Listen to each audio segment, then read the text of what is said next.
تعالوا مع بعض هنعمل الكحك الناعم. هنجيب 4 كوبايات سمنة ونسخنها لحد ما نشم ريحتها طلعت تمام. وهنحط كوباية سمسم على النار تمام ونحمصها. يفضل ان احنا نجيبها بيضة ونحمصها عشان تبقى ريحتها فيها كده وتطلع مع السمنة وتدي الطعم المطلوب تمام. الكمية دي احنا هنعمل بيهم 2 كيلو كحك ناعم تمام. حطيت معلقتين خميرة فورية ومعاهم معلقتين سكر بودر. هحط عليهم ميه دافية تمام وهقلب. هسيبها شوية كده لحد ما تخمر ماشي.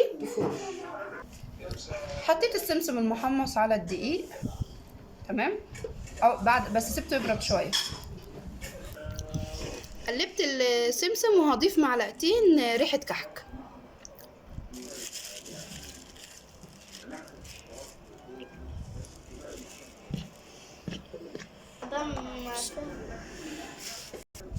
ضفت ذره ملح على الدقيق.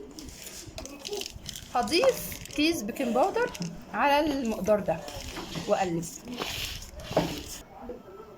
هنزل بالسمن المقدوح تمام بالشكل ده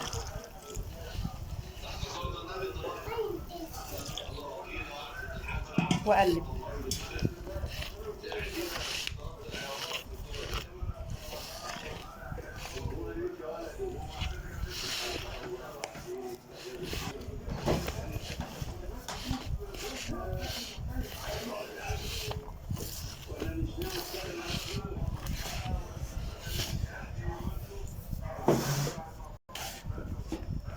واعجن كده بايدي.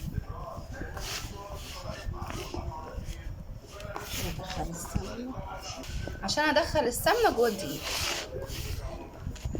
كده بالشكل ده لحد ما تبقى عامله زي الرمله المبلوله. شايفين وصلت لحد ايه؟ شايفين كل دوت عدد. افضل اعجن فيها لحد ما تبقى بالشكل ده. شايفين ماسكه ازاي؟ شايفين لما بلمها بتمسك ازاي؟ شايفين الخميره فرت ازاي؟ اللهم صل وسلم وبارك على سيدنا محمد. شايفين ميه.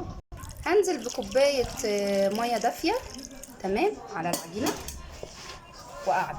اكمل عجن. هي العجينه دي عايزه عجن كتير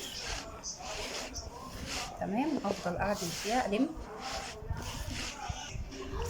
انزل بالخميره عليها تمام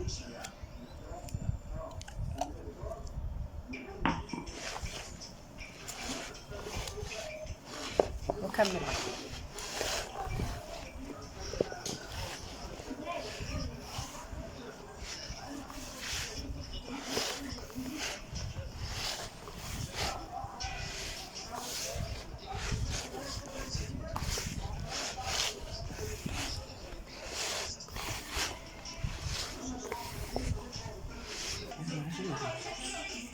العجينه اهي يا جماعه بعد ما خلصت. بصوا المها كده في ايدي احس ان هي بتتلم معايا تمام. شايفين تمام.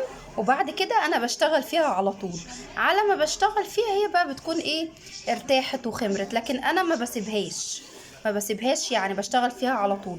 هعمل ايه؟ هجيب ملبن واقطعه قطع صغيره وهحطها في النشا عشان خاطر ما تعملش يعني ما تبقاش عشان ما تبقاش ملزقه كده في الايد تمام. وبعد كده هقطع قطع صغيره واحط في قلبها الملبن.